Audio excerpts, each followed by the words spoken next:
lo que tenemos que terminar de ver hoy, vamos a ir un par de cosas en realidad son. Primero, ya están el flyer para difundir las jornadas de la cátedra. Les cuento que todos los años, no sé si ustedes lo saben porque tal vez alguno haya participado de jornadas de otro año. Les voy a compartir acá. Todos los años hacemos unas jornadas en la cátedra. Estas jornadas en general son presentaciones de casos escritos por ustedes, ¿sí? Bueno, en ese caso por sus compañeros de otros años. Pero desde el año pasado cambiamos el formato. El año pasado fue en relación a los profesionales que trabajábamos en instituciones de salud durante la pandemia. Y este año las jornadas de la cátedra van a estar dedicadas a Graciela Napolitano, que es quien fue la titular de la materia durante muchos años y que falleció durante este año. El eje de la jornada va a ser investigación y docencia universitaria, aportes a campo profesional. ¿Por qué? Porque justamente Graciela Napolitano fue una de las impulsoras de la investigación en relación al psicoanálisis en La Plata y también una de las creadoras de la residencia de psicología en La Plata. Entonces, vamos a tratar de aunar esos tres campos: docencia, investigación, campo profesional.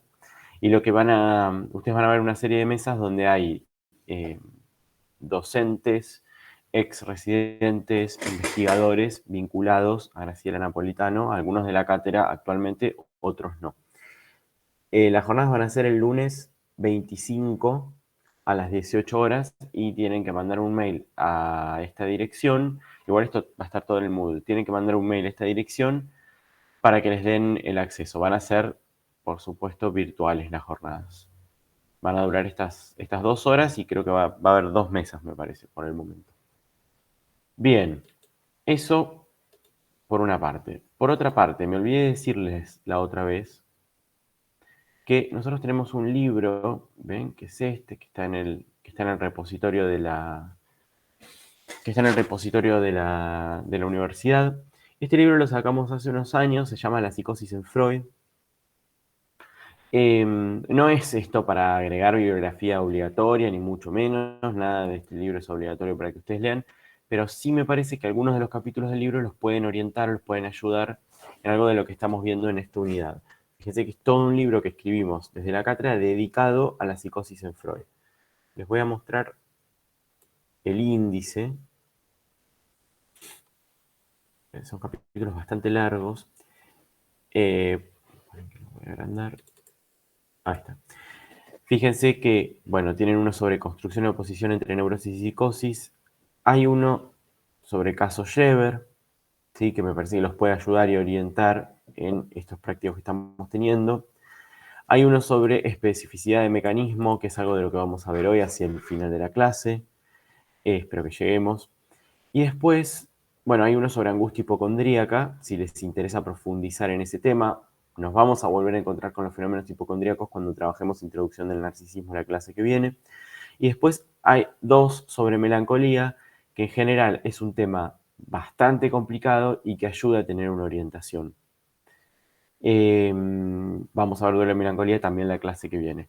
Finalmente, hay un capítulo también sobre alteración del yo y relación con la realidad, que es un tema que salió la clase pasada. Una de las cuestiones que ustedes adjudicaban a la psicosis era la relación con la realidad, la huida de la realidad, etc. Vamos a trabajar un par de textos de Freud en relación a eso. Vamos a ver que hay algo de eso, pero no es tan así.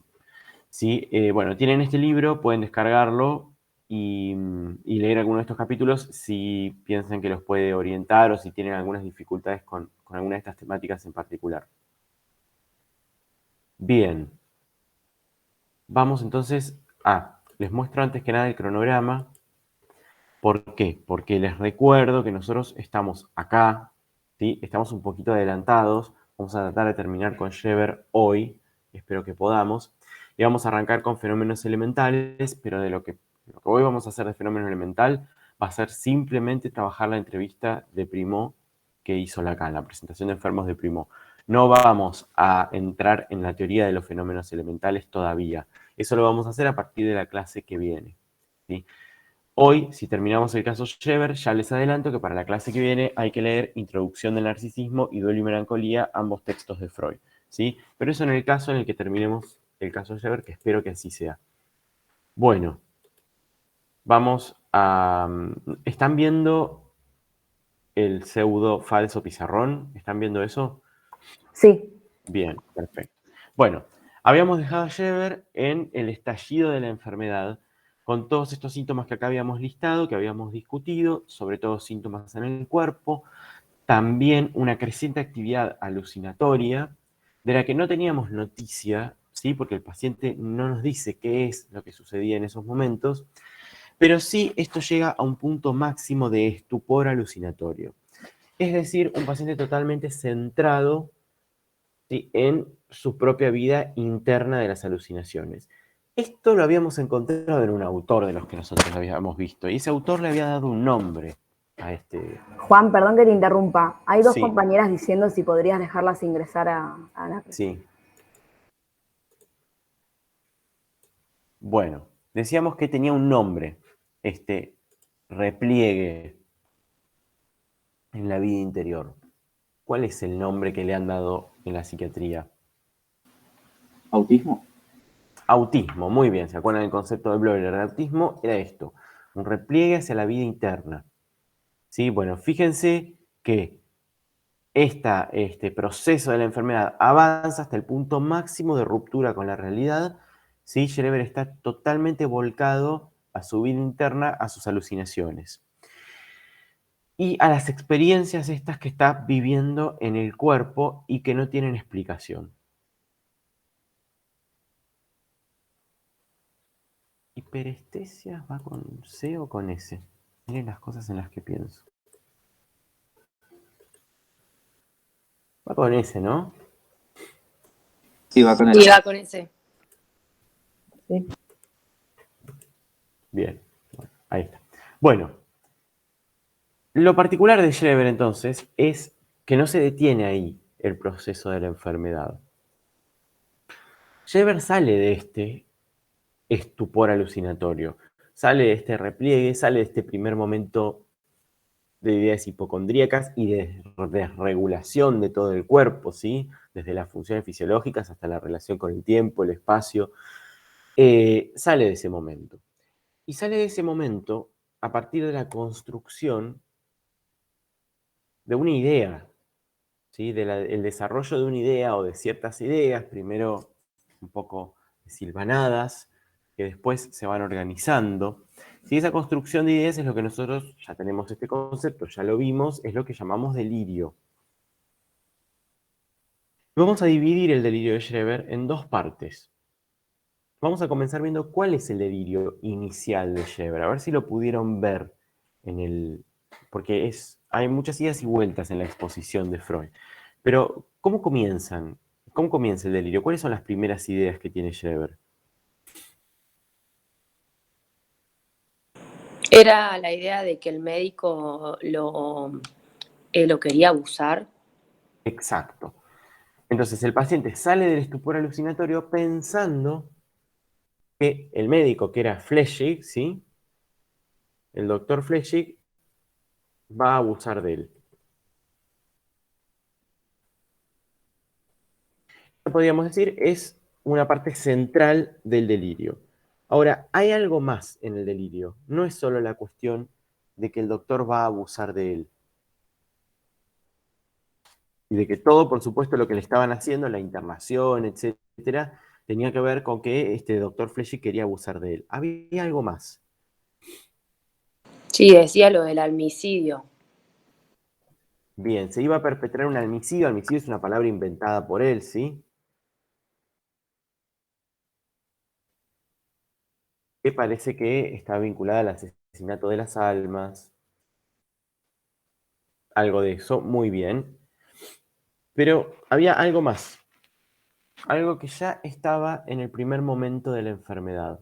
¿No tiene que ver con que se sentía con el cuerpo de una mujer o algo así? Bien, pero ¿cómo lo decía en este momento? Había algo de la sensación, muy bien. Iba a ser abusada como una mujer sola. Ah, Exacto. eso, sí. Iba a ser transformado en mujer.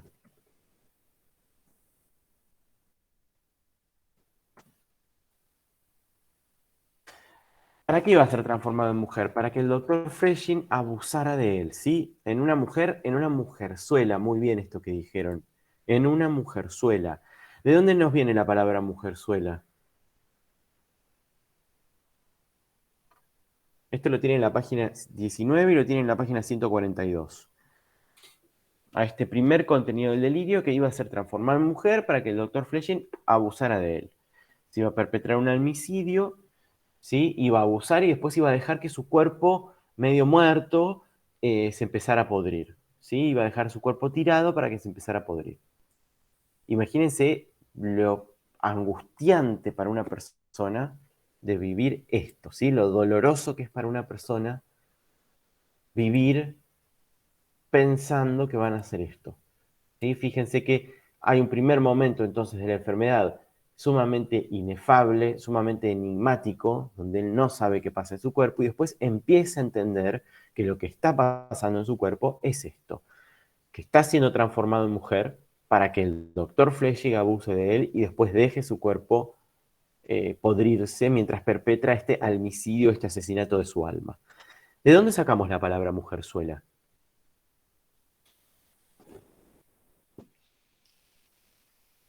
¿De dónde saca él la palabra mujerzuela?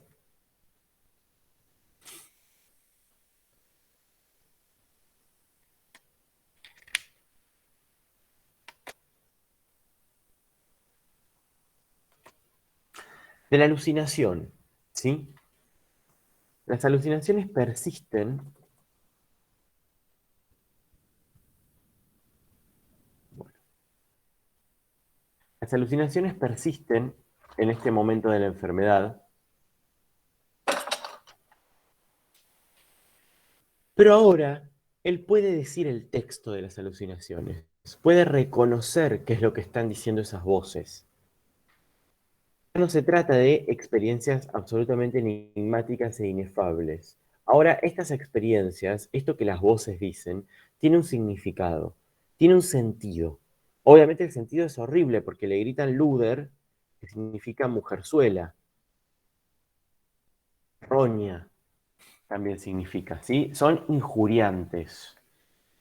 Lo atacan las voces. Escucha voces que le gritan Luder todo el tiempo, atacándolo. Fíjense que las alucinaciones también están dentro de esta temática de la transformación en mujer. Y esta transformación en mujer, va a ir tomando distintas formas a lo largo de todos los periodos de la enfermedad. Esto que primero era una fantasía, qué hermoso sería ser una mujer sometida al acoplamiento, donde ahí nosotros pescábamos que además de una idea había una sensación, ahora es, me van a transformar en mujer para abusar de mí. Las voces le gritan mujerzuela. Esto lo tiene en la página 19, como les decía, y 42 también. Sí, en la página 42 también dice que hay un complot que se tramó contra él.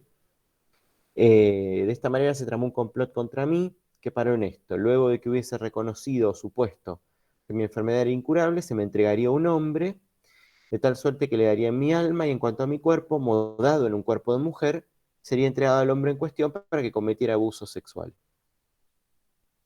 Ese hombre en cuestión era Fletching. ¿Sí? Bueno, fíjense que ya no está más en el estupor alucinatorio, ahora sabe lo que las alucinaciones le están diciendo. ¿Por qué podemos decir que no está en el estupor? ¿Por qué decimos que no está encerrado sobre sí mismo?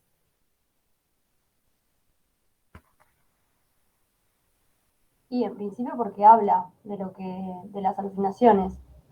Habla de las Y alucinaciones y muy importante, habla del doctor Fletching, ¿sí? Habla de otros, que eso no lo hacía en el momento anterior. Este otro deviene un perseguidor. ¿Y cómo llamamos nosotros este tipo de delirio? Un delirio donde hay alguien que trama un complot contra la persona.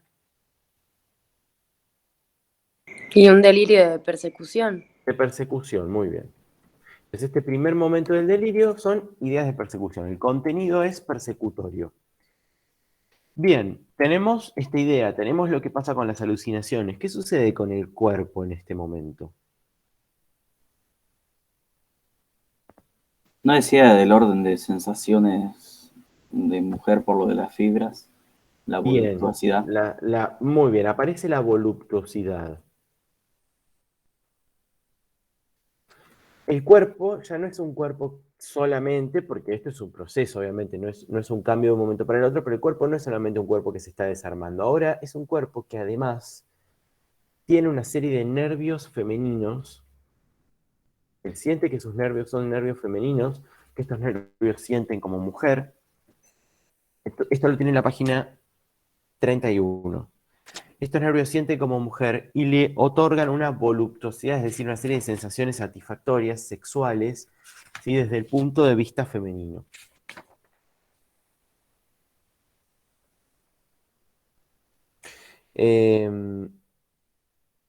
Por ejemplo, si ejerce la presión con la mano sobre un lugar cualquiera del cuerpo, siente estos nervios bajo la superficie de la piel, como unas formaciones a modo de hilos o cordones. Ellos están presentes sobre todo en el torso, donde la mujer tiene los pechos. Es decir, él siente, ¿sí? Los puede palpar a estos nervios femeninos, y estos nervios femeninos le producen un goce, una satisfacción voluptuosa, ¿sí? Que solo puede ser vivida a través de poseer estos nervios, ¿sí? Por haberse transformado en una mujer. Fíjense que estos nervios femeninos están en todo el cuerpo. No se limitan a una zona erógena en particular. La experiencia que se tiene del cuerpo es en todo el cuerpo. No está dividida en zonas erógenas como nosotros teníamos la costumbre de ver en los casos de neurosis que vimos. ¿Sí? Acá esto está repartido por todo el cuerpo en una experiencia que, si bien ya no es el cuerpo que se está desarmando, no deja de ser un poco ajena, ¿sí? Porque el paciente empieza a palpar que hay algo bajo su piel, ¿sí? Que los sorprenden en algún punto estos nervios femeninos. Comienza a evolucionar esta idea de persecución, no se queda solamente en esto. Aparece otro personaje que lo persigue. ¿Cuál es este otro personaje? Dios. Aparece Dios. Igual también habla de un enfermero, ¿no? En algún momento. Habla de un enfermero jefe en un momento, pero lo fundamental acá es que aparece la figura de Dios como perseguidor. Detrás de Flechig es un pequeño hombre, dice en un momento, ¿sí? Detrás de él hay otra figura. Yo les estoy haciendo un enorme resumen. Ustedes verán cuando lo lean que es bastante más complicado el delirio, pero para irnos ordenando, con esto va a alcanzar. Dios está detrás de Flechig. Dios también lo persigue. Lo persigue terriblemente. Lo ataca a través de un montón de tretas, a través de un montón de estrategias, dice él. ¿Sí? Le manda mensajes con las alucinaciones, le hace sentir cosas en el cuerpo y empieza a transformar el mundo también Dios. Lo tienen algo de la relación con el Dios perseguidor de este momento, lo tienen en la página 37. Vuelve a retomar acá también la cuestión del homicidio.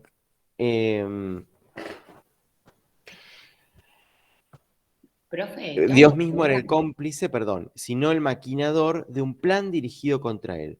Sí, ¿qué es lo que estabas diciendo? En cuanto al cuerpo, eh, no entendí muy bien la idea que él intenta, o sea, la idea que se narra en el texto sobre la parte de que él entrelaza la parte de la evacuación, cuando después también lo entrelaza con la parte de Dios y no entendí bien, o sea, cómo sucede lo que él plantea. Lo que él dice es que Dios está interviniendo sobre su cuerpo, por eso lo hace evacuar tantas veces. Y que esa evacuación le reporta una satisfacción, pero esa satisfacción, vamos a ver ahora cuando evoluciona el delirio, se la manda a Dios. Esa y todas las otras satisfacciones, no solo en la evacuación, se las envía a Dios. Dios hace que él sienta todas estas cosas en el cuerpo. Atacándolo, ¿sí? No dejan de ser ideas de persecución. Dios lo está persiguiendo. Es el maquinador del plan, como dije recién, el plan que se dirigía contra él.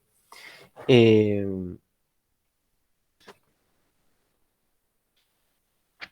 Tiene estas ideas de persecución bastante dolorosas, pero fíjense que ya no está en lo que es el primer momento. ¿sí? Y acá están lo que va a destacar Freud como las dos piezas principales del delirio. Esto lo tienen en la página 33. Dos piezas principales del delirio, es decir, dos elementos que se van a mantener a todo lo largo de esta experiencia delirante, de este tercer momento. Esas dos piezas principales del delirio son la mudanza en mujer, obviamente, y la relación con Dios. Esos son los dos elementos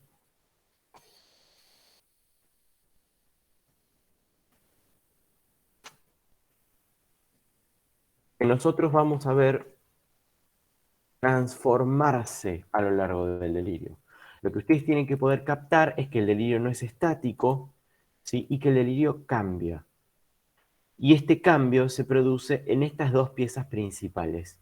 Es el acento que estas dos piezas principales tienen que cambia de un momento a otro. Perdón, profe, antes de avanzar. Yo le quería preguntar algo que es muy sencillo, pero que me parece que está bueno aclararlo porque no estoy segura. ¿Qué es para Freud? Porque no recuerdo haberlo leído, el delirio en per se. En sí. Freud lo toma de la psiquiatría, no hace una concepción propia de lo que es un delirio. Freud va a decir lo mismo que los psiquiatras, una encadenación de ideas, ¿sí? Que tiene un sentido muy particular, que tiene un sentido particular propio del sujeto que no tiene nada que ver con el sentido compartido. Por Buenísimo. ejemplo, esto, que va a ser transformado en mujer para que el doctor Flechig abuse de él. La misma idea de delirio que nosotros manejábamos con Kepler. ¿Sí? No hay una diferencia acá. Bien, tenemos ideas de persecución. Tenemos un encadenamiento de ideas. Fíjense que en el primer momento no hay ningún encadenamiento de ideas. No hay nada, no hay actividad delirante. Hay un cuerpo que se desarma y hay una serie de alteraciones en los sentidos de las que tampoco tenemos noticia de su componente representativo.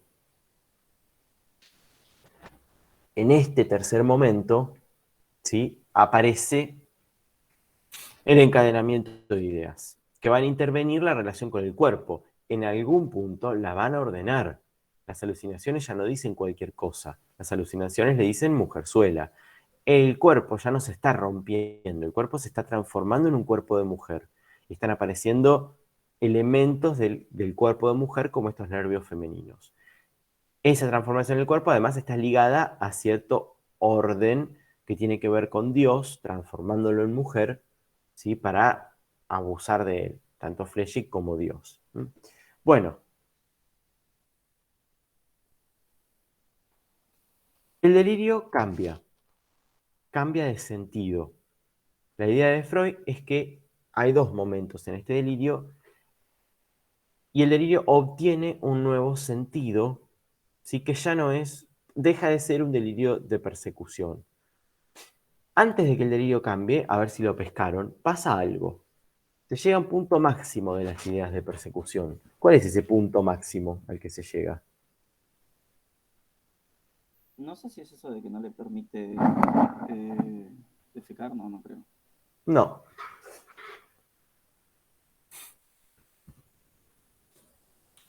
Nadie lo pescó en el texto. Pasa algo, con este delirio empieza a avanzar. Dios empieza a destruir cada vez más cosas, es un Dios que persigue. En un momento él dice que se siente muerto, pero no pone el acento en eso, Freud. En eso lo va a poner Lacan, al acento. ¿Qué sucede con el mundo a partir de esta guerra que él tiene con Dios?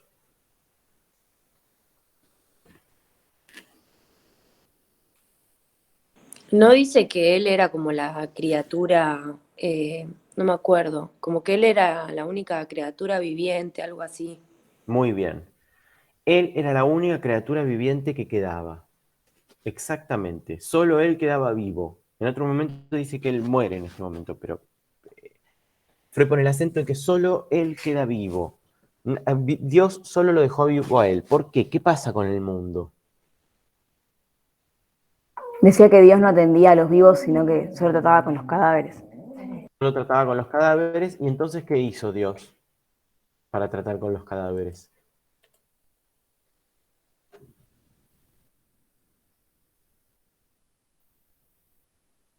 ¿Qué pasó con el mundo?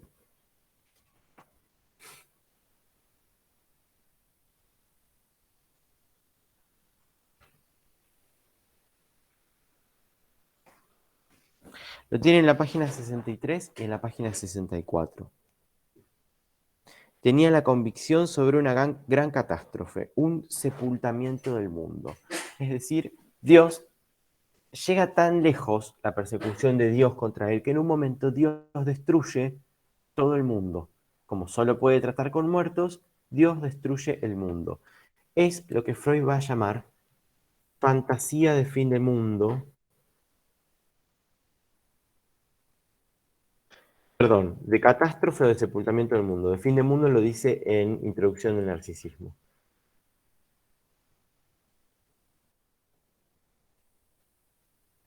Página 63. Ay, no, ¿qué dice? O página 64, ¿sí? Ahí lo tienen explicado. En un momento el delirio avanza hasta tal extremo que él cree que el mundo se ha destruido y que él es la única persona viva que ha quedado. En esta guerra con Dios, el mundo se destruyó. Todo lo que es externo, ¿sí? Queda sepultado, queda destruido. No hay mundo. Este podría ser otro momento de repliegue, ¿sí? Este podría ser otro momento en el que nosotros hablemos del autismo en el sentido de Bleuler. También pensar que todo el mundo está destruido y que yo soy el único que está vivo es, ¿sí?, un fenómeno autístico en el sentido de Bleuler, no en el sentido del autismo que ustedes ven en Psicopatología 2. Este podría ser un momento autístico también, un momento de repliegue sobre el yo. Llega el delirio a un punto máximo, ¿sí? El mundo desaparece, el mundo ha caído, ya no importa Flechig, ya no importa absolutamente nada, porque el mundo no existe más.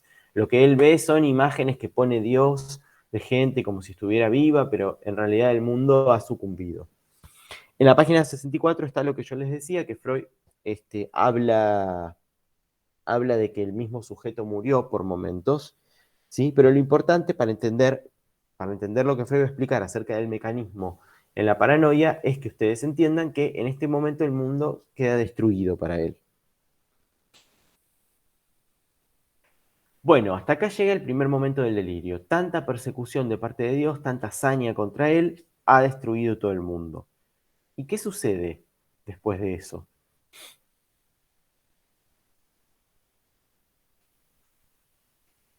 Una vez que el mundo se ha destruido. Él no es como la mujer que debía dar a luz. Bueno, hay que reconstruirlo al mundo, si se ha destruido. Hay que repoblarlo de seres humanos, hay que volver a crearlo ese mundo. Hay que volver a crear la raza humana. Entonces, el delirio tiene acá, para Freud, lo que va a llamar un punto de inflexión.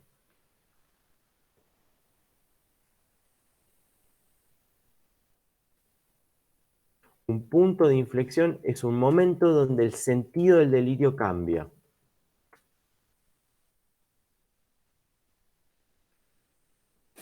Lo tiene en la página 36 a esto. Después de la fantasía del fin del mundo, el sentido del delirio va a cambiar. Va a cambiar en dos sentidos. En uno ya habíamos visto que había comenzado la transformación de Flechig por Dios, ¿sí? Cambio de Flechig por Dios.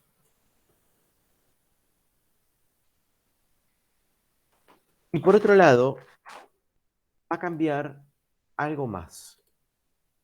Recuerden que los dos elementos del delirio son la relación con Dios y la mudanza en mujer.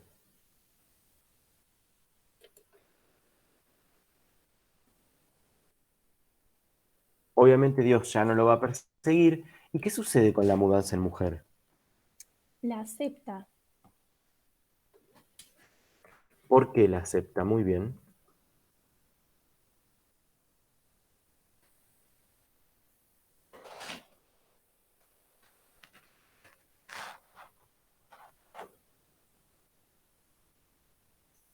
¿Por qué Dios ya no lo persigue y por qué Él acepta esta transformación en mujer que está sucediendo en su cuerpo? Fíjense, y esto es muy importante que ustedes lo entiendan, que no es un paciente que dice, esto no es una cuestión que tenga que ver directamente con la identidad de género, por ejemplo, ¿no? Como la trabajamos algunas clases pasadas. Un paciente que dice que se siente mujer o que está en el cuerpo equivocado o cualquiera de las cosas que nos puedan decir otros pacientes al respecto. Este es un paciente que comienza con un proceso en su cuerpo, que no sabe qué es lo que le está sucediendo. Ese proceso resulta que es que Dios lo va a transformar en mujer para abusarlo y después, ¿sí?, esa mudanza en mujer tiene otro sentido. Ya no es que Dios lo está transformando en mujer para abusarlo. Algo pasa con esta mudanza en mujer. Para Fíjense que en poblar este el mundo. momento, muy bien, exactamente. Nosotros tenemos que reconstruir el mundo acá. Y para poblar el mundo hay que tener hijos. Sí, hay que continuar la raza. Él va a quedar embarazado de Dios y va a tener hijos de Dios. Por eso se está transformando en mujer.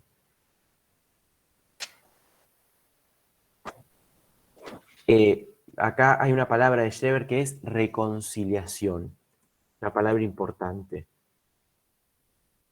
Él se reconcilia con la idea de que va a ser transformado. No es que él quiera transformarse en mujer, él no quiere, él lo dice en un momento.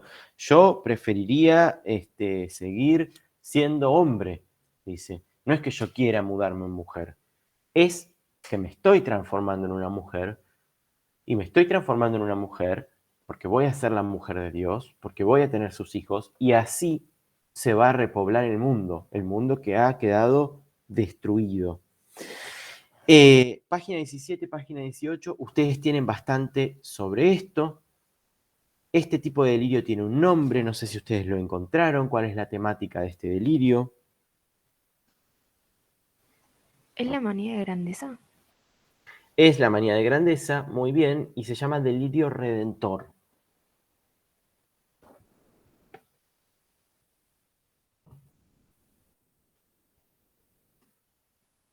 Él va a redimirse. Él va a reconstruir el mundo, ¿sí? El mundo que Dios destruyó, Él lo va a reconstruir junto con Dios. Pero para eso va a ser fundamental que Él complete su mudanza en mujer. ¿Sí? Él no puede hacerlo desde su posición de hombre. Él tiene que ser la mujer de Dios porque tiene que quedar preñado de Dios y tiene que dar al mundo una nueva raza de hombres shreverianos, así lo dice, ¿sí? El texto del delirio lo tienen en la página 17, como les decía, ahí está muy claro. No es que él quiera mudarse en mujer, se trata de un tener que ser fundado en el orden del universo, y al que no puede en absoluto sustraerse, aunque en lo personal habría preferido más permanecer en su honorable posición viril en la vida.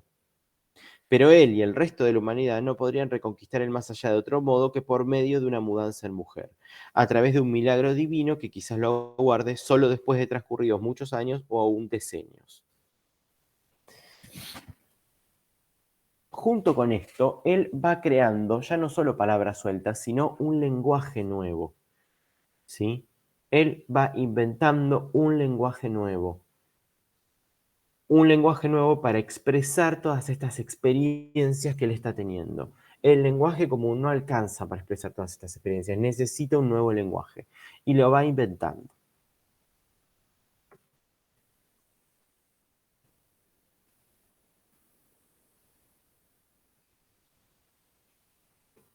Por eso también a nosotros nos cuesta bastante entender todas estas ideas, porque él no puede terminar de explicarlas en nuestro lenguaje. Él hace el esfuerzo de cualquier manera de explicar en nuestro lenguaje lo que le está sucediendo.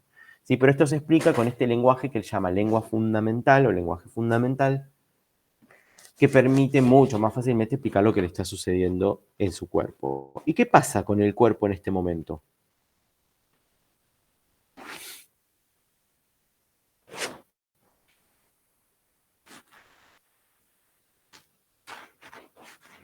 ¿No queda en que él tenía que ganar voluptuosidad cada vez más?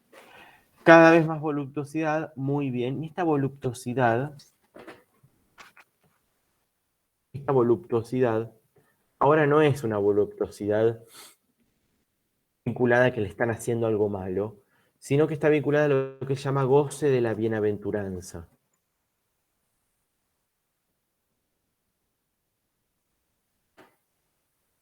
es decir, a una experiencia religiosa, a una experiencia con Dios, ¿sí? Como decíamos, le pide que él tenga este goce, pero una experiencia vinculada a poblar el mundo, ¿sí? Los rayos divinos le restablecen todo lo de su cuerpo que fue destruido, eso lo tienen en la página 17. Y ahora, esta voluptuosidad no es una voluptuosidad inmunda, vinculada a la violación, vinculada al cuerpo que se está transformando por otro, sino que es una voluptuosidad acorde al orden del universo. Lo tienen en la página 20. Sí, es una voluptuosidad acorde al orden del universo. Ahora el cuerpo siente un montón de cosas. Esto sigue sin estar vinculado a una zona erógena en particular, ¿sí? El cuerpo siente un montón de cosas, y esas cosas que siente el cuerpo ahora van con el orden del universo, porque el orden del universo es que él tenga esta nueva raza de hombres que le da Dios. En la página 21 tienen algo sobre los nervios del cuerpo, ¿sí? En la página 21, en la página 22, los nervios de Dios. Bueno, no sé si hace falta que se metan mucho con eso, pero les digo dónde está.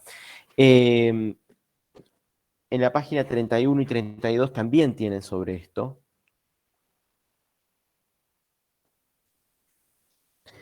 Fíjense que un poco más abajo de lo que leí hoy, en la página 31, dice que él tenía, dice, reclama un examen médico para que se compruebe que todo su cuerpo, desde la coronilla a las plantas de los pies, está recorrido por nervios de voluptuosidad, lo cual, en su opinión, solo ocurre en el cuerpo femenino. Mientras que en el varón, por lo que él sabe, se encuentran nervios de voluptuosidad solo en las partes genitales y en su inmediata proximidad. Es decir, que esa sensación de satisfacción que en otros pacientes nosotros vimos ligada a una zona erógena o una serie de zonas erógenas, en él, y lo dice clarísimamente el paciente, en él está en todo el cuerpo, desde la punta de los pies hasta la coronilla. Todo el cuerpo recorrido por nervios femeninos. Todo el cuerpo es una enorme zona erógena hecha para recibir esta voluptuosidad, para recibir esta satisfacción. Fíjense que ya la satisfacción no se organiza en zonas erógenas, está en todo el cuerpo. ¿Sí? Es un cuerpo sumamente intervenido por esta idea de que va a tener un hijo de Dios o una serie de hijos de Dios. El cuerpo en la neurosis también es un cuerpo que está recortado por representaciones, por ideas, ¿no? Eso ya lo habíamos visto, son las representaciones las que van organizando el cuerpo en zonas erógenas. Bueno, acá también, finalmente, son las representaciones las que organizan el cuerpo. Ya no es un cuerpo que se pudre, ya no es un cuerpo que se degenera, ya no es, ¿sí? Ahora es un cuerpo que goza, ¿sí?, de esta bienaventuranza, que siente voluptuosidad, pero no está dividido o partido en zonas erógenas. ¿Sí? Esa es una diferencia. Con Lacan lo vamos a retomar a eso. Si quieren el texto, les decía, de la fantasía de redención, está en la página 27. Está en todo, bueno, todo el material, pero sobre todo está bien explicado en la página 27.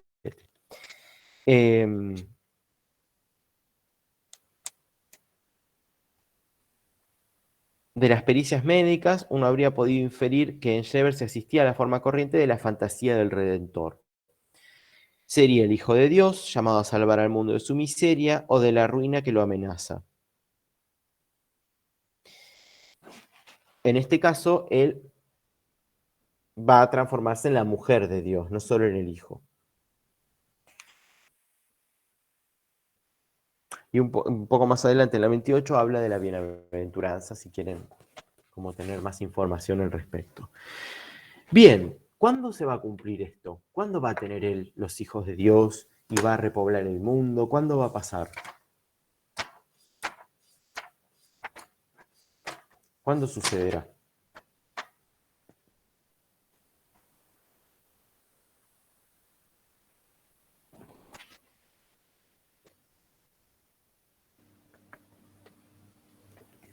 Creo que dice en un futuro lejano o algo así. Muy bien, página 45 al final, página 46. Y se contenta con un cumplimiento de deseo asintótico. La mudanza en mujer previsiblemente se cumplirá alguna vez. Hasta entonces la persona del Dr. Shever permanece indestructible. Es decir, que este delirio que tiene el paciente, este delirio redentor, de que va a repoblar el mundo, es a la larga. Por eso Freud dice asintótico. Vieron que las asíntotas nunca, sí, tienen una tendencia a tocarse, son dos líneas que tienen una tendencia a tocarse, pero no se tocan nunca. Bueno, eso sucede acá. Nunca, ¿sí? Nosotros lo sabemos, nunca va a repoblar el mundo, ni va a estar preñado de Dios, ni todo eso. Y el paciente no dice eso va a pasar ahora, dice eso va a pasar en algún momento, tal vez cientos de años, no tiene por qué ocurrir ahora, pero va a suceder. ¿Sí? Él está convencido, él sabe que esto va a suceder. Por eso decimos que esta esperanza del paciente, o este deseo, si quieren, es asintótico. Esto sucederá en algún momento lejano, no tiene por qué suceder ahora.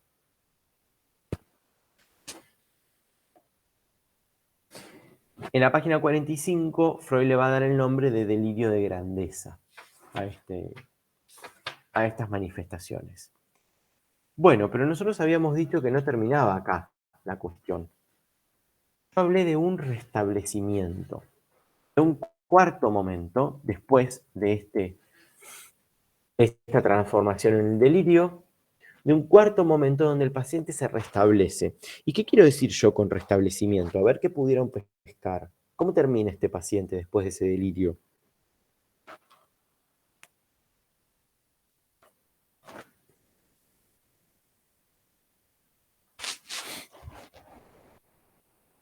¿No se supone que bien? Como que se le fue el cuadro. Claro, vieron que hacia el principio algo habíamos comentado, que uno de los médicos lo invitaba a su casa a comer con él. No sé si eso lo habíamos nombrado, está en una de las primeras páginas. El médico da en la historia clínica una descripción bien psiquiátrica, brinkerpeliniana, de las funciones, y parece que Schreber tiene todas las funciones conservadas. Es un tipo muy juicioso, que él puede sentar a la mesa con su familia. Acá está, en la página 15, hay una pericia de 1899. No aparece ni confundido, ni inhibido psíquicamente, ni dañado en su inteligencia, es reflexivo, excelente memoria, considerable saber, se interesa por la política, la ciencia y el arte, se interesa por el mundo. No se advierte nada extraño en este paciente, de hecho él lo lleva a comer con la familia, el médico. Es decir, está bien, se restablece, vuelve a ser la persona que era, se restablece su ritmo, su rutina de vida, su inteligencia, su relación con los demás, porque fíjense que lo sienta a la mesa a comer. Parece un tipo del todo normal, así a simple vista, pero está igual que al comienzo, que antes de la enfermedad.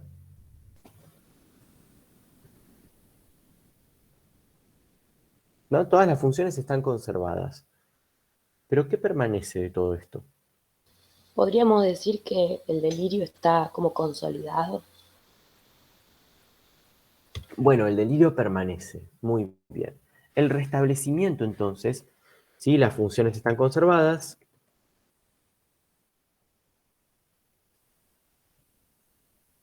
Es una persona normal, pero el delirio permanece. El delirio sigue presente. Él no abandona la idea de que en algún momento, ¿sí? Va a tener estos hijos y va a salvar el mundo con esta nueva raza.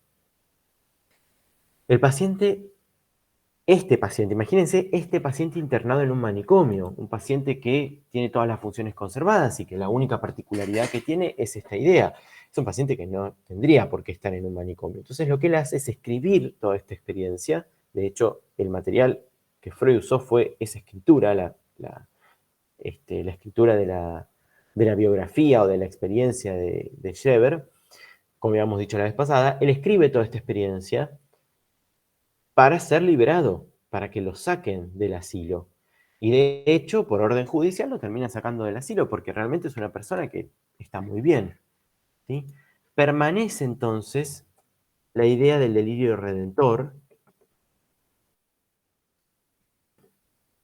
Eso en nada dificulta su vida. Y hay algo más que permanece.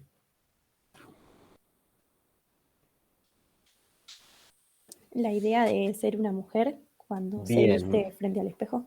exacto. Entonces permanece el delirio, y el delirio tiene que ver con transformarse en mujer, pero también permanece la transformación en mujer en una práctica. Sí, ¿no era la de verse frente al espejo?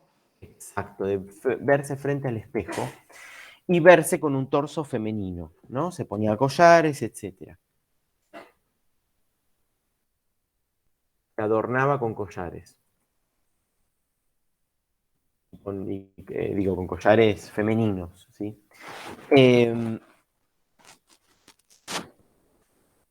Tanto en esta práctica de mirarse al espejo, como en el delirio, permanece la cuestión de la transformación en mujer.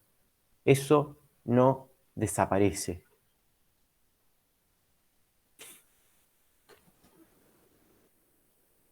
Eso no se va, ¿sí? Por eso Freud va a decir que la transformación en mujer está en todos los momentos y que la transformación en mujer es el puntum saliens.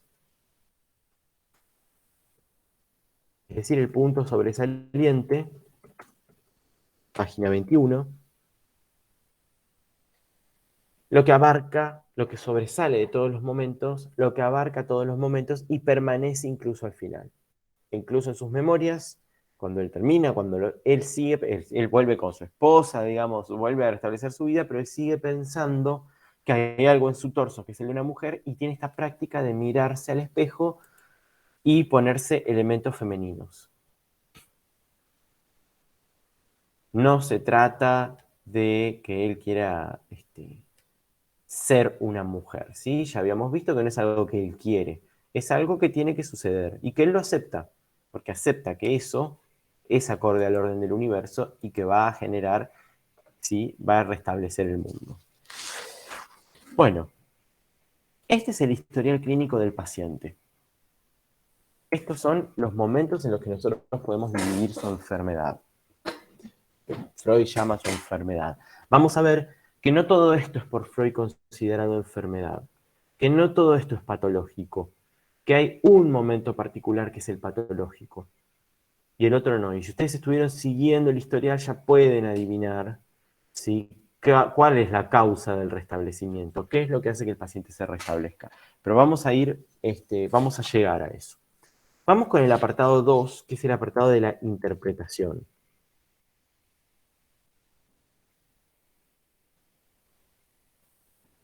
Estamos viendo horario, bueno, hacemos un rato más y cortamos. Bien, la interpretación. ¿Qué les pareció?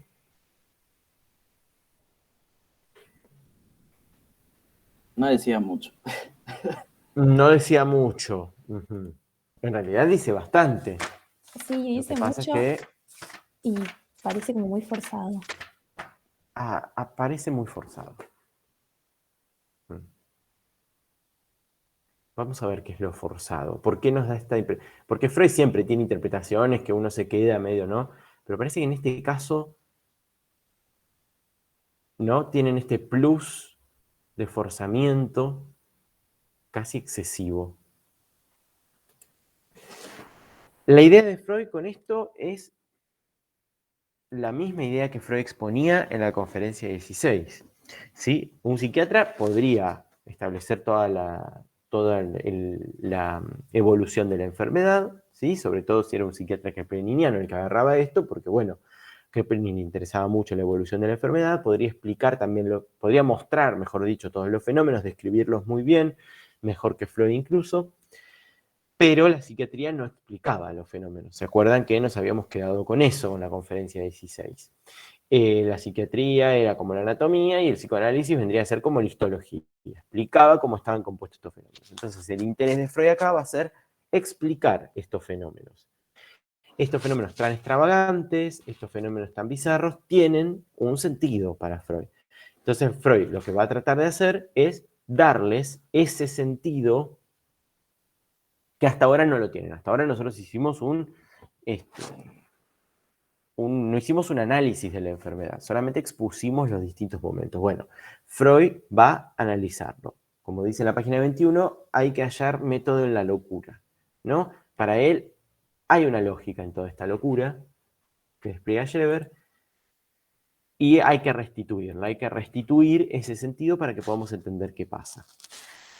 Ahora, el asunto, y acá está el problema, es cuál es la herramienta con la que Freud va a restituir el sentido, con la que él va a leer todo esto. ¿Cuál es la herramienta que usa?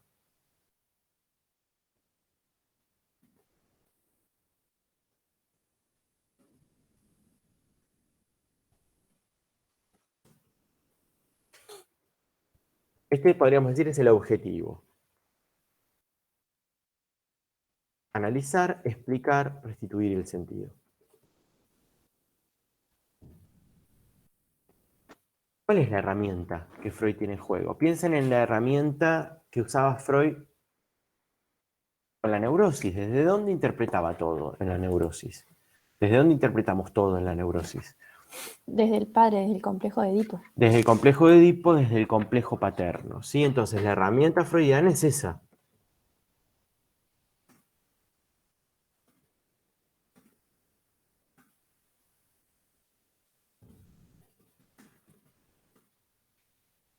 Alocastración, padre, complejo de Edipo.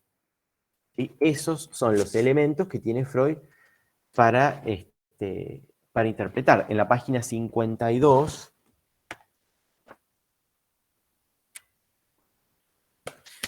de hecho, Freud dice, también en el caso de Schreber nos encontramos en el terreno bien familiar del complejo paterno.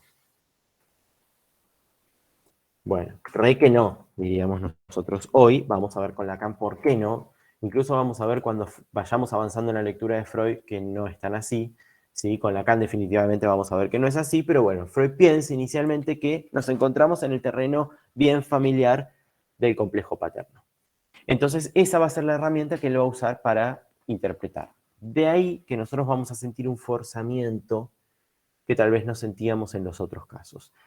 El método que Freud va a usar es el método que nosotros ya conocemos, el método de toda la vida, ¿sí? Que lo describe ahí al inicio mismo de esta sección de intentos de interpretación. Por suerte le puso intentos de interpretación, me parece un buen título, fallidos, podríamos agregar. ¿Cuál es entonces el método de Freud? Está ahí en el primer párrafo, ¿sí? Va a tomar las exteriorizaciones del propio enfermo, ¿sí? Lo que él dice, las exteriorizaciones delirantes. ¿Cómo llamamos nosotros a las exteriorizaciones de los pacientes?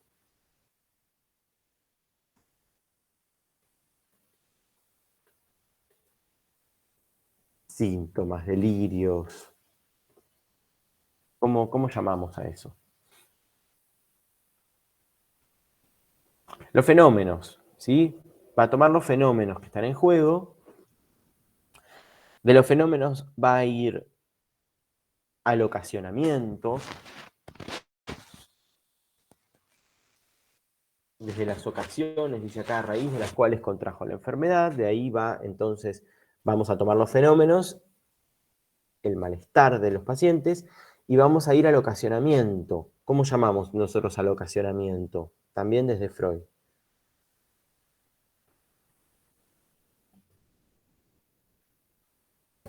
Etiología.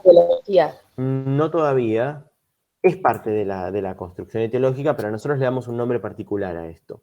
Anudamiento ¿Sí? vital. Anudamiento vital. Muy bien. Vamos entonces de los fenómenos o del malestar al anudamiento vital. Y entonces ahí vamos a descubrir las fuerzas pulsionales que están en juego detrás. Ahí sí la verdadera etiología. Vamos a llegar a los mecanismos y las fuerzas pulsionales.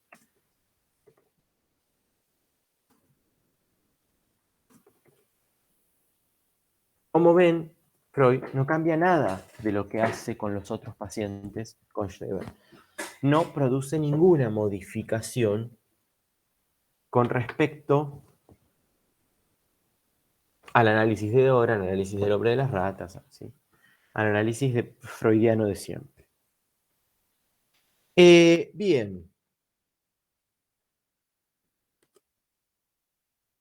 hay una hipótesis de Freud en todo esto, que nosotros ya la conocemos, que es el conjunto de etiología sexual más mecanismo psíquico, pero lo que nos vamos a tener que preguntar en todo esto es qué es lo específico de la paranoia. ¿Qué es lo que diferencia a la paranoia de la histeria, de la neurosis obsesiva? ¿Por qué no histeria? ¿Por qué no neurosis obsesiva? ¿Por qué sí paranoia? ¿Sí? ¿Cuál es la especificidad en juego?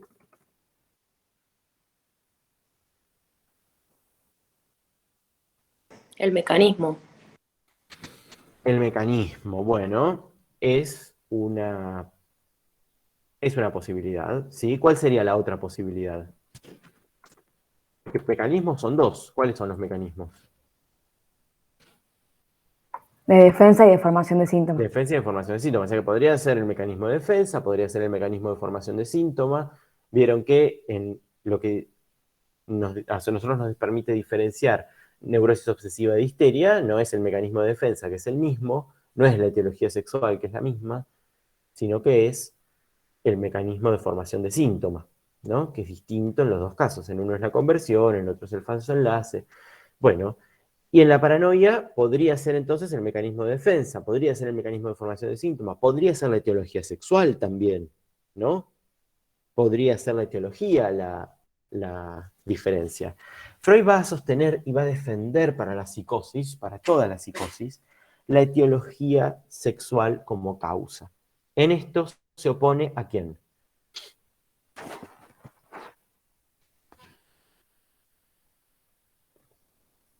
A la Y a- psiquiatría. A todo el mundo de la psiquiatría, pero sobre todo a Bleuler. Bleuler va a sostener los mecanismos de Freud, pero Bleuler va a negar que sea la etiología sexual la que está en juego. Bueno, Freud va a decir, y esa es su hipótesis principal, que la etiología sexual es la que está en juego en la paranoia. ¿Sí? O sea que ahí nos costaría mucho encontrar la especificidad, porque también está en juego la etiología sexual en histeria, también está en la neurosis obsesiva, también. Entonces, como bien dijeron hoy, la especificidad no está en la etiología sexual. La etiología sexual es común a todos. Bueno, pero tiene algunas particularidades la etiología sexual en el caso de la paranoia. Ahora vamos al ocasionamiento, ahora vamos al anudamiento vital. Quiero dejar planteada esta hipótesis que es desde donde Freud lee la cuestión. ¿Qué es lo que para Freud ocasiona el estallido de la enfermedad? La relación con el médico ese. ¿Solamente?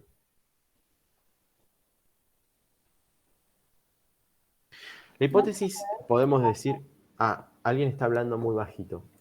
Yo, perdón, ¿se escucha bien? Ahí se escucha mejor, sí. ¿No tiene que ver con que había sido designado ser presidente y demás? Bueno, entonces tenemos varias cuestiones en relación al ocasionamiento. Por un lado tenemos la relación con Flechig. Por otro lado tenemos el periodo que va entre nombramiento y designación. ¿Qué más pasaba en su vida en ese momento? no podía tener hijos, creo también. No sé, se puede. No podía tener hijos y ya estaba en una edad en que, si bien los hombres, etcétera, ya lo sabemos, estaba en una edad que Freud llamaba climaterio. ¿Sí? Algo así como una suerte de transformación hormonal, así como en la mujer está la transformación hormonal que acompaña la menopausia, en el hombre también hay una transformación hormonal en cierta edad, en esta edad en la que estaba él, que es el climaterio, algo totalmente agregado por Freud, ¿sí? Pero es cierto que no podía tener hijos. ¿Por qué puse hijos? Podemos decir que esta era la coyuntura de su vida en ese momento. Y la hipótesis de Freud, tomando estos elementos, es que lo que ocasiona la enfermedad es el avance del libido homosexual. Ahora voy con eso porque ya la expresión libido homosexual es rara.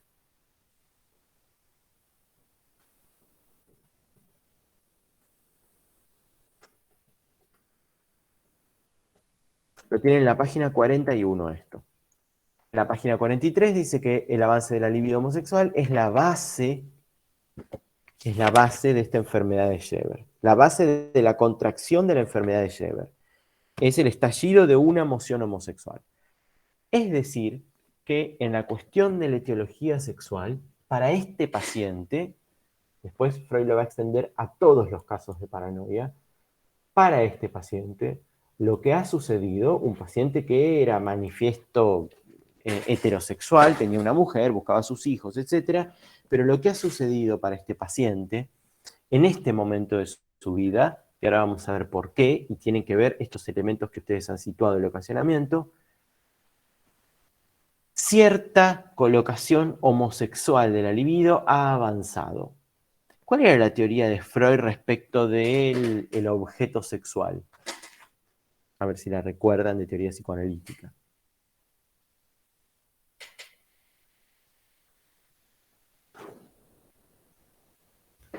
La de doble elección, A ver, ¿cómo era eso? que había uno en la infancia y luego de la pubertad. Claro, en la infancia estaba la búsqueda del objeto, que no había un objeto específico, ¿sí? No era natural la heterosexualidad para Freud. En la pubertad se reencontraba aparentemente, pero el objeto original estaba perdido. Y esto quería decir que en una persona heterosexual, lo explica Freud bastante en este historial, después si encuentro la página se los digo, en una persona heterosexual entonces no se abandonaba nunca la libido por el sexo opuesto, eso permanecía y podía sublimarse. ¿Y cómo se sublimaba, decía Freud? Bueno, se sublimaba en las relaciones de amistad, de camaradería con otros hombres, en las relaciones con otros hombres de la familia, con los padres, con los hijos, con los hermanos, ¿sí? Con los amigos, en el caso de un hombre, ¿no? En la mujer sería con las mujeres. Eso se sublimaba de esa manera, pero no dejaba de tener por detrás un componente erótico, no dejaba de tener un componente libidinal, no dejaba de tener un componente sexual, estaba sublimado, ¿sí? Así había transcurrido Sheber toda su vida, como un heterosexual más. Lo que pasa es que suceden ciertos eventos, ¿sí? Esto va a quedar un poco confuso, con Lacan lo vamos a ordenar un poco mejor, la relación entre lo estructural y los eventos que suceden en la vida. Ocurren esta serie de eventos que ustedes nombraron, ¿sí? Que implican que estas sublimaciones de la libido homosexual, estas particularidades de la colocación de la libido homosexual en este hombre que era heterosexual, se transformen. Y esa transformación es lo que lleva a un acrecentamiento de la libido homosexual, dice Freud.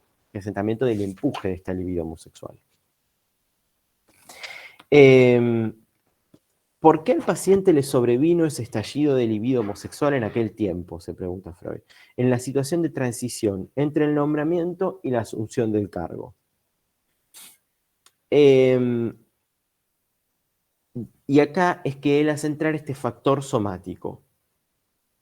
Esta época crítica para la vida sexual, donde él no había logrado tener hijos. Además, estaba la simpatía con el médico. Él había quedado con una enorme admiración con este médico.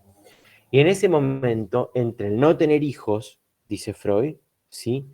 Entre el factor universal, vamos a ordenar los factores, entonces entre el factor universal que es la bisexualidad,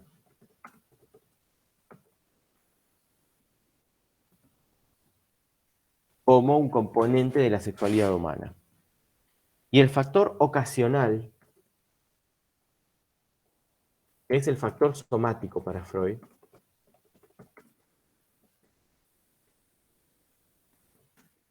¿sí? Las transformaciones que le suceden a la libido a partir del climaterio y a partir también, sumado a la falta de hijos que él quería tener con todas las ganas, ¿sí? Él ansiaba tener hijos y no lo había tenido.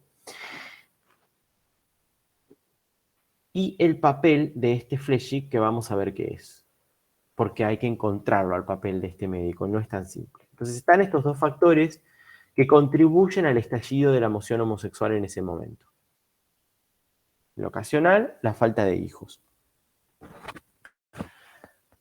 Freud le da un nombre a este segundo factor ocasional o somático, y es el mismo nombre que le da a lo mismo cuando sucede en la neurosis, que es la frustración. Recuerda que en la neurosis teníamos la frustración de la realidad, por lo menos en la conferencia 23, la realidad frustraba los deseos del neurótico, no eran aplicables en la realidad, entonces tenía que ir a otros lados, ¿sí? Bueno, lo mismo sucede acá, no tener hijos es frustrante para su libido homosexual. Él iba a sublimar su libido homosexual en esos hijos, ¿sí? Pero la realidad lo priva de estos hijos. Lo frustra de esta colocación de la libido. Lo tiene en la página 53 y en la página 54 lo que tiene que ver con la frustración. ¿Sí? Hacia el final de la página 53 y al principio de la 54. El matrimonio dichoso no le dio el hijo varón. Ahora sigo con el resto porque hay que introducir otra hipótesis. Bien, pero todo esto se entiende solo si uno introduce otro elemento que es el que hablamos hoy del complejo paterno y de la ambivalencia en relación al padre.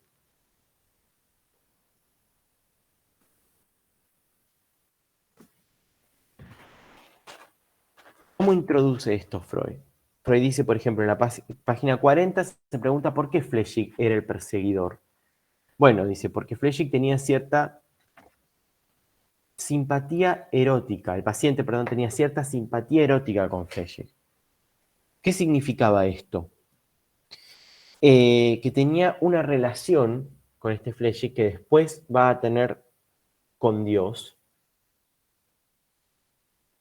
de rebeldía por un lado y sumisión por otro. Freud dice sumisión respetuosa y rebeldía.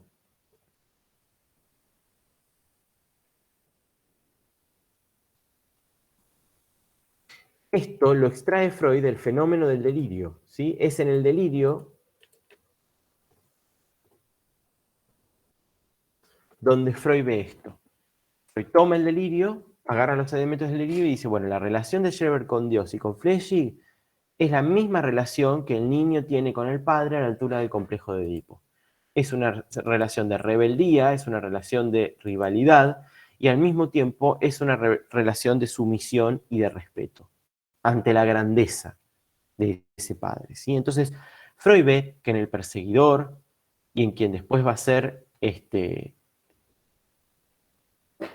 ahí quien lo va a sostener en su lugar de redentor, en este Dios,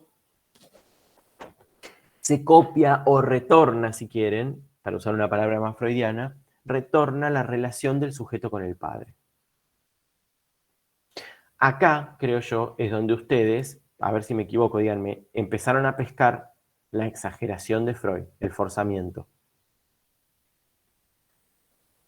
¿Por qué, si esa relación con Dios y con Schreber es la relación del niño con el padre a la altura del complejo de Edipo? Sí, bueno, esa es la interpretación que hace Freud de esto.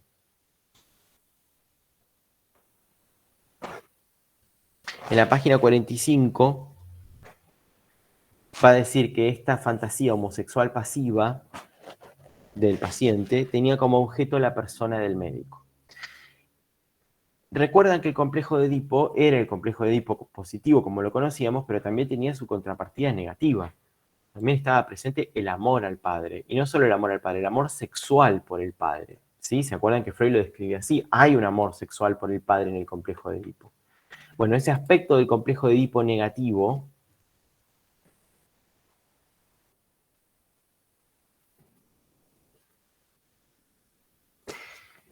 a Freud le va a dar la punta para poder interpretar aún más esto, ¿sí? Va a decir que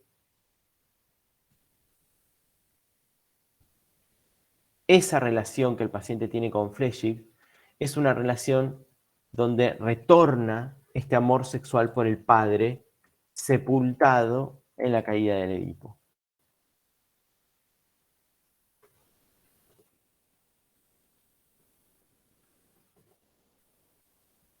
Entonces, a la bisexualidad constitucional Y a la falta de hijos se le suma además otro ocasionamiento, que era que su padre y su hermano estaban muertos. Freud dice que en la página 47 que la raíz de esto está vinculada a la añoranza por el padre y por el hermano. Este padre muerto, este hermano muerto, que él extrañaba tanto, no le permitían entonces, porque no estaban, esta colocación homosexual del libido.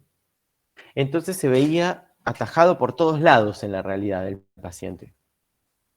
No podía sublimar esa libido homosexual con el padre y el hermano porque estaban muertos. No podía sublimarla en los hijos porque no los podía tener. Y en esta alteración, entonces, que ocurre en su cuerpo a esta edad, este estallido de la libido, retorna esta libido homosexual, no sublimada, por supuesto, retorna esta libido homosexual en la figura del médico, de Flechig. Entonces, esta figura de Flechig muestra ese amor sexual por el padre, ese amor no sublimado, esa sexualidad no sublimada por el hombre, dice Freud, por el hombre en general, la muestra en el delirio. Para Freud, entonces, ahora vamos a ver cómo, porque ahora vamos a entrar en el mecanismo, en el delirio retornan los elementos del Edipo, igual que los elementos del Edipo retornan en la fantasía de los neuróticos que se ve plasmada en los síntomas.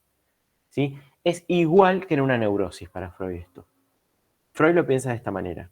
Actualmente no lo pensamos de esta manera. ¿Sí? Cuando veamos Lacan vamos a ver por qué no lo pensamos de esta manera.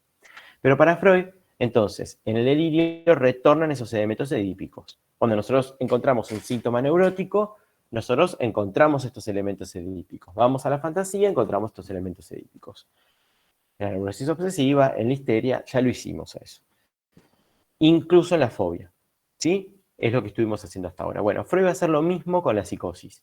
Y va a decir que en estos delirios se encuentran esos mismos elementos edípicos. El amor sexual por el padre, en este caso, es el que retorna, ¿sí?, en el delirio.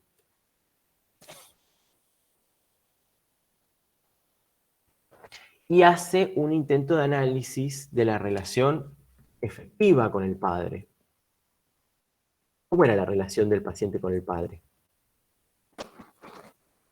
Tiene en la página 48.